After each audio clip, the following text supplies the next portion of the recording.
It's getting a little bit cooler, so I think we can kind of delve into the realms of comfort food, which is exactly what today's video is about. Sausage and mash in a pie.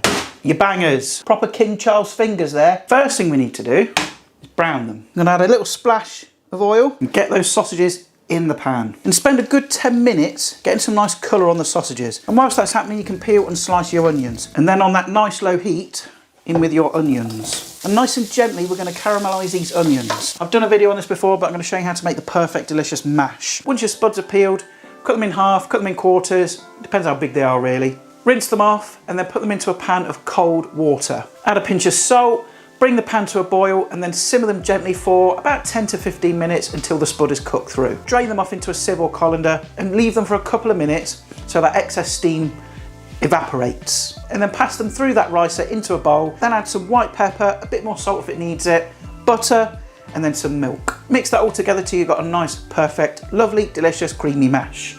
So once your onions are caramelised, they should look something like this. I'm going to add about 1.5 tablespoons of flour and the same amount of butter. And while I'm at it, I'm going to chuck in some rosemary and thyme. And after about a minute or so, you can start adding your stock. I'm going to cut these up. I'm going to do it on the diagonal.